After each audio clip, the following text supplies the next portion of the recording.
Natin yung battery. Buksan natin yung battery. Magkano bili mo dito? Yung battery. 49 pesos.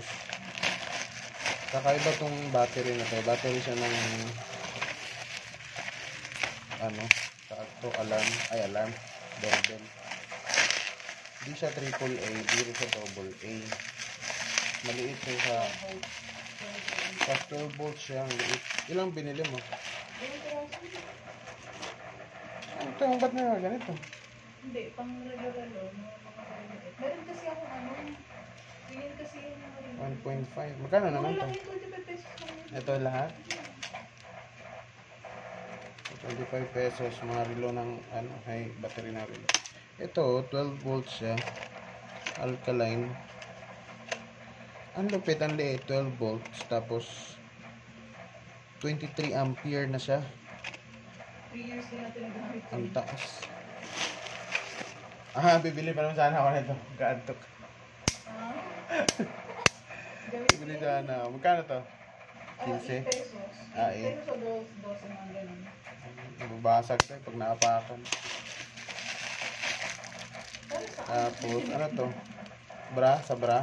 Hindi, ano yan? Yung pang sa mattress, yung pang hawak. Panghila. Yung pang para hindi mo kakahilaan yung Dalawang Ito lang ba yung order mo? dalawang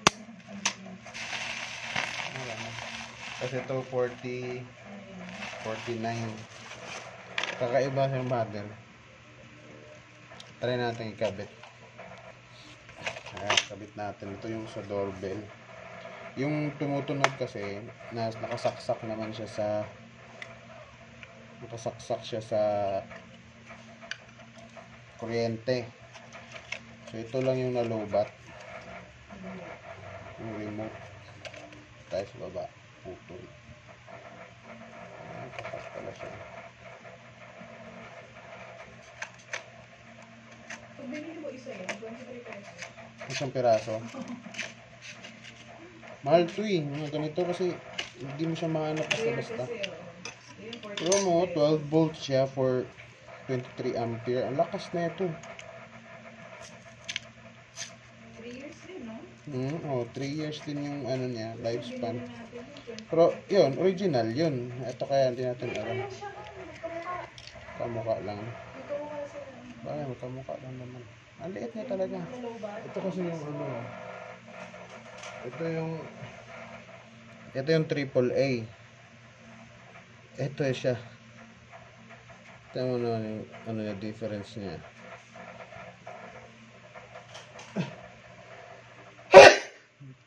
Ito yung AA. Ito yung AAA.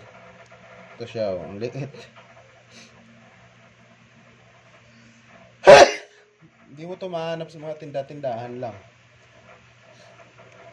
Wala akong nakitang ganito sa mga tindahan. Kahit sa 7-Eleven, kahit sa mga siguro hardware. Tayo natin pindutin. Oh.